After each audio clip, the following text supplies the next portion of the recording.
Tembak dia ambil lajak. Wow! Sikit lagi girl, sikit lagi. Makan. Girl. Makan. Girl. Oh, kerap. Kepak jangan tinggal luar je.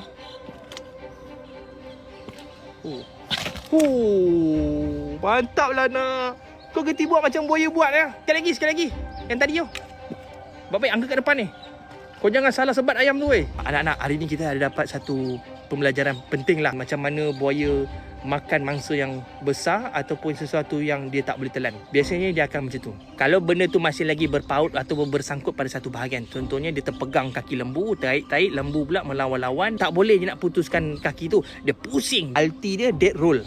Itu yang dia dapat, itu yang dia bawa balik. Itu contoh yang pertama. Contoh yang kedua, macam ayam tadi tak terikat pada mana-mana bahagian yang besar. Pada pendapat dia benda tu besar, jadi dia akan smash beberapa kali. And then dia pegang dekat hujung rahang dia, dia akan hempaskan. Dapat tengok macam mana strategi buaya mengecilkan bahan buruan dia. Okey, benda tak terbang lagi. Benda tak terbang okey girl. Tengok sekali lagi.